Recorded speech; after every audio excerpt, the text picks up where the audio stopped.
Now that I have a folder that's got my favorite assets in it, that'll make it much easier to switch over to my favorite things and add those images to it. Now you can click on the My Favorite Things on your actual menu. If you have pages on there that are hidden that you want to get to, you'll need to go to Pages and then select them. Sometimes you have to click on this little symbol next to the folder to get it to go there. But I'm going to go to My Favorite Things because I have something to add on here now. The first thing I might add would be my titles. They're the most dramatic graphics that I have right now. So I can use this one that's set up with all four of them in the same size and order.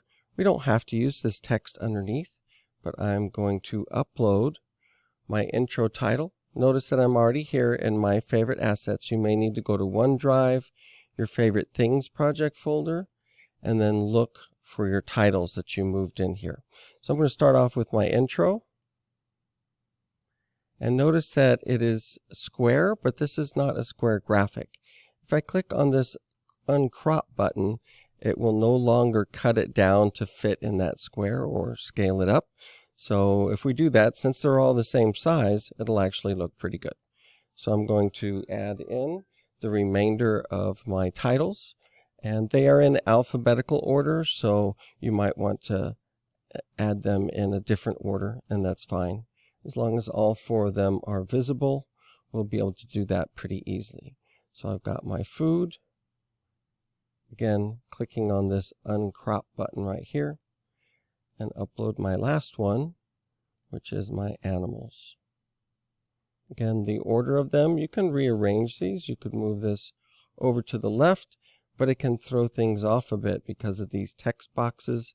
If I click and delete the text now, it's really kind of out of whack. So I'm going to Control-Z undo, and I'm going to remove these different text boxes that are underneath.